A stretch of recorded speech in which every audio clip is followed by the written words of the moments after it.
Hello students, हम लोग electrostatic का सेकंड पार्ट करेंगे आज।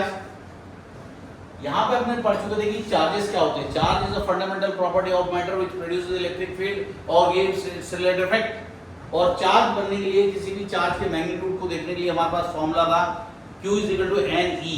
N is a number from 1 और अप टू एनी नंबर, और E था एलिमेंट्री चार्ज 1.6 into 10⁻⁹ कूलम।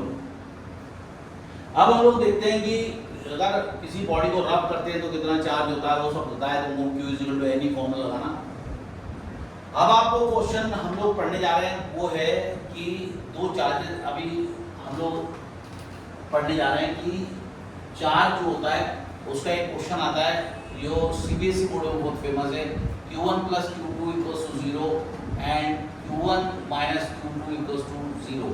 तो होता है कि what is the nature of the system, इस सिस्टम का नेचर क्या होगा, और उसको आप डायमेट्रिकली यानी डायग्राम बना के रिप्रेजेंट करो। तो Q1 is equal to Q2 है तो उसको लिखेंगे Q1 is equal to minus Q2।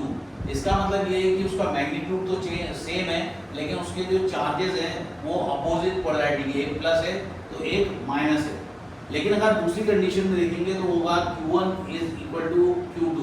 इसका मतलब या तो दोनों प्लस है या तो दोनों माइनस है, दोनों का मैग्नीट्यूड सेम है और उसके चार्जेस भी सेम है।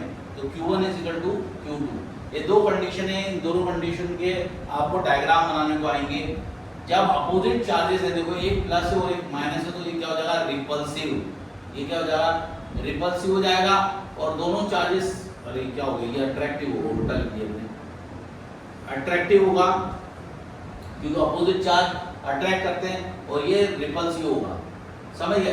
तो रिपल्सिव का डायग्राम अलग बनेगा और अट्रैक्टिव का डायग्राम अलग बनेगा।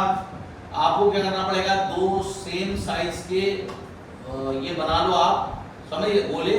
इसको लिख दो आप प्लस और इसको भी लिख दो माइनस, इस तरह से लिख दो। आप एक लाइन तो दोनों को जोड़ने में लगा दो, लेकिन अंदर मत घुसना। ये जो लाइन है सिर्फ सरफेस पे होती है, क्योंकि इलेक्ट्रिक लाइन हमेशा सरफेस पे होती है। इसका डायरेक्शन आप ऐसे दो डायरेक्शन भी दिखा सकते हो, दो एरो भी दिखा सकते हो, सिंगल एरो भी दिखा सकते हो। अब जितने हाइट पे यहाँ पे आपने इसको ऐसा भेजा है, उतने ही हाइट पे आपको इसको ऐसा भेजना पड़ेगा। समझ गए? तो बिल्कुल जैसा ऊपर वाला एरो है वैसे नीचे वाले को रखना पड़ेगा आपको। इस तरह से आपको डायग्राम बनाना पड़ेगा। तो ये आपका डायग्राम हो गया। ये डायग्राम बिल्कुल परफेक्ट बनना चाहिए। ऐसे आगे चल के ऐसा मोड़ देना, जरूरी नहीं कि आप सबको जोड़ते बैठो, और ये चिपकाना मत, और ये भी ऐसे जाएगा, और ये इलेक्ट्रिक लाइंस ऑफ फोर्सेस का डायरेक्शन हो जाएगा। इसमें एरो अंदर की ओर दिखा देना और इसमें एरो बाहर की ओर निकाल देना। ये आपका हो गया अट्रैक्टिव। बड़ा सुंदर डायग्राम बनाना पड़ेगा आपको। अगर लेटरल प्रेशर दे रहा है तो रिपल्सिव है, लीनियर कॉन्ट्रैक्शन दिखा रहा है तो अट्रैक्टिव है। ये उसका नेचर होता है। अब रिपल्सिव में क्या करना, एक प्लस बनाने का और दूसरा भी प्लस बना देने का, या दोनों को माइनस बना देने का, और दोनों के बीच से बिल्कुल एक वर्टिकल लाइन हल्की सी खींचना जो दिखनी नहीं चाहिए। समझिए, वो लाइन आपकी दिखनी नहीं चाहिए, बिल्कुल हल्की लाइन बनाना। और यहाँ से एक लाइन ऐसे दिखा देना, ये लाइन ऐसे दिखा देना, ये लाइन ऐसे दिखा देना, और ये लाइन ऐसे दिखा देना। और फिर इनको बड़े तरीके से बनाना पड़ेगा, इतना आसान नहीं है। जो मैं बना रहा हूँ दिख रहा है आपको, ये ऐसे बना देना। बिल्कुल एक ही बार में जो हाथ यूज करो वही करना। कभी भी ऐसा मत करना कि आपकी रे कहीं से बीच से कट भी रही है, जैसे बीच में मैं दिखा रहा हूँ। बिल्कुल कांस्टेंट रेज होनी चाहिए, कहीं से कटती नहीं है वो और जुड़ती नहीं है। हमारी इलेक्ट्रिक लाइंस कभी एक दूसरे को इंटरसेक्ट नहीं करती। इसमें भी एरो बाहर ही दिखाने पड़ेंगे, एरो जरूर बनाना आपको। ये है एरो बाहर की ओर दिखाना पड़ेगा आपको, इसमें भी एरो बाहर की ओर दिखाना पड़ेगा, और ये रिपल्सिव नेचर है। बाद में क्या करना, आपकी जो लाइन खींची है इसको मिटा देना, ताकि क्या वो दिखने में बहुत सुंदर लगे। और इस तरह से आपको ये हो गया रिपल्सिव, ये हो गया अट्रैक्टिव। और इस तरह से हम लोग पढ़ते हैं। इसको बोलते हैं रिपल्सिव नेचर, इसको बोलते हैं अट्रैक्टिव नेचर। तो ये हो जाता है Q1 is equal to minus Q2 और ये हो जाएगा Q1 is equal to Q2, यानी दोनों प्लस है या दोनों माइनस है। ऐसा एग्जाम में क्वेश्चन आ जाता है, आपको करना पड़ेगा। और चार्जेस हमेशा कंजर्व्ड होते हैं, और जब चार्ज मूव करता है तो उसका मैग्नीट्यूड चेंज नहीं होता, लेकिन मास अगर मूव करेगा तो उसका मैग्नीट्यूड चेंज करेगा। अगर स्पीड वेलोसिटी ऑफ लाइट की आ जाती है तो मास इनफाइनाइट हो जाता है, यानी कि आपका मास चेंज हो जाता है वेलोसिटी के साथ, हाई वेलोसिटी के साथ, लेकिन चार्जेस का मैग्नीट्यूड चेंज नहीं होता।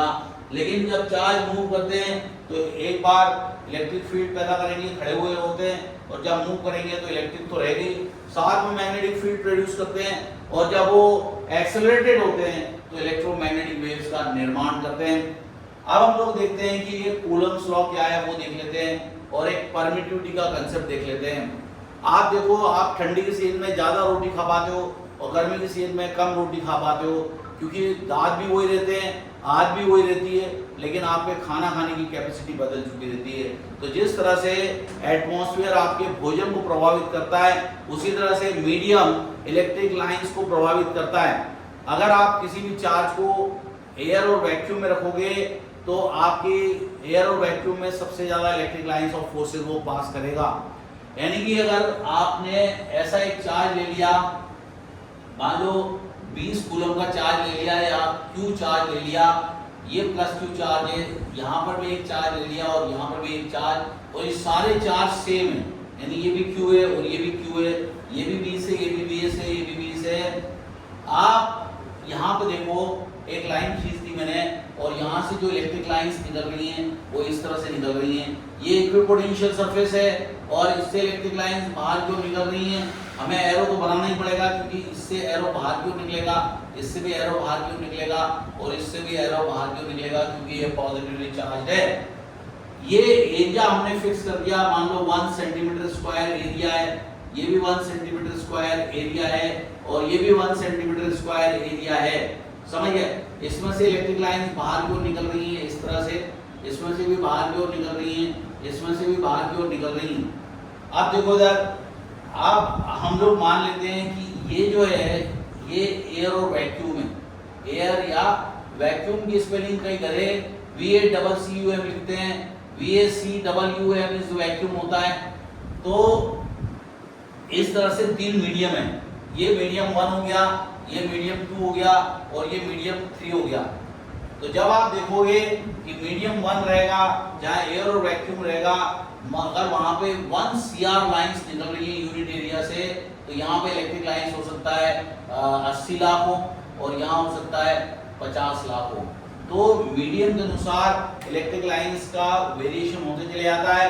और अगर यहाँ पर कोई चार्ज लाते हैं हम लोग, टेस्ट चार्ज, मान लो किसी टेस्ट चार्ज को लाए, या वेनिशियली चार्ज पार्टिकल को लाए, या यूनिट पॉजिटिव चार्ज लेके आए जिसका मैग्नीट्यूड 1 है, ऐसे चार्ज को लेके आए, तो ये चार्ज इस चार्ज के द्वारा रिपल होगा, और ये रिपल्सिव फोर्स मान लो 2 न्यूटन का लग रहा है। तो इस चार्ज को एयर और वैक्यूम में अगर 2 न्यूटन का फोर्स लग रहा है, तो ये दूसरा मीडियम है, मान लो ये मीडियम ले लेते हैं अपन वाटर, एक और मीडियम ले लेते हैं कार्बन डाइसल्फाइड, समझ गए, या ग्लास, कार्बन डाइसल्फाइड या ग्लास ले लेते हैं। इस तरह से 3 मीडियम अलग अलग हैं। तो अबे मुझे आइडिया नहीं है कि किस मीडियम में कितना फोर्स लगेगा, लेकिन ये बताने की कोशिश कर रहा हूँ कि अगर इसमें 2 न्यूटन का फोर्स लग रहा है, तो इसमें हो सकता है 1.8 न्यूटन का लगे, और इसमें हो सकता है 1.75 न्यूटन का लगे। तो आप देखते जा रहे हैं कि जैसे जैसे मीडियम चेंज हो रहा है, यूनिट पॉजिटिव चार्ज पे लगने वाला फोर्स जो है रिपल्सिव फोर्स, वो कम होते जा रहा है। कभी भी याद रखना, इलेक्ट्रिक फील्ड में किसी भी चार्ज को फेंकोगे तो जोर का झटका जोर से लगेगा। यस बताओ क्या वैल्यू रहती है उस फोर्स के फॉर्मूले की, बताओ। तो F = Q0E, F = QE। कभी भी याद रखना कि अगर इलेक्ट्रिक फील्ड में किसी चार्ज को फेंकोगे तो F = QE करके फोर्स लगेगा उस पे।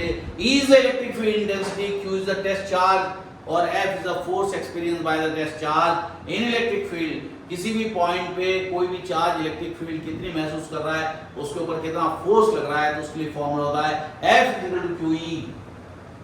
अगर यहाँ पे F = QE देखोगे तो कितना आएगा, 2 न्यूटन, यहाँ पे उससे कम, यहाँ पे उससे कम। तो एयर और वैक्यूम में सबसे ज़्यादा फोर्स आपको महसूस हो रहा है। तो यही चीज़ हम लोग समझाने की कोशिश कर रहे हैं कि परमिटिविटी क्या होती है। एयर और वैक्यूम में जो परमिटिविटी होती है मीडियम की वो 8.86 इंटू 10⁻⁻12 कूलम स्क्वायर पर न्यूटन मीटर स्क्वायर होती है, न्यूटन पर मीटर स्क्वायर। और इस तरह से एप्सिलॉन 0 की वैल्यू निकलती है 8.86 इंटू 10⁻12 कूलम स्क्वायर पर न्यूटन मीटर स्क्वायर। ये एयर और वैक्यूम में इसकी परमिटिविटी होती है। तो मीडियम किस तरह से इलेक्ट्रिक लाइंस को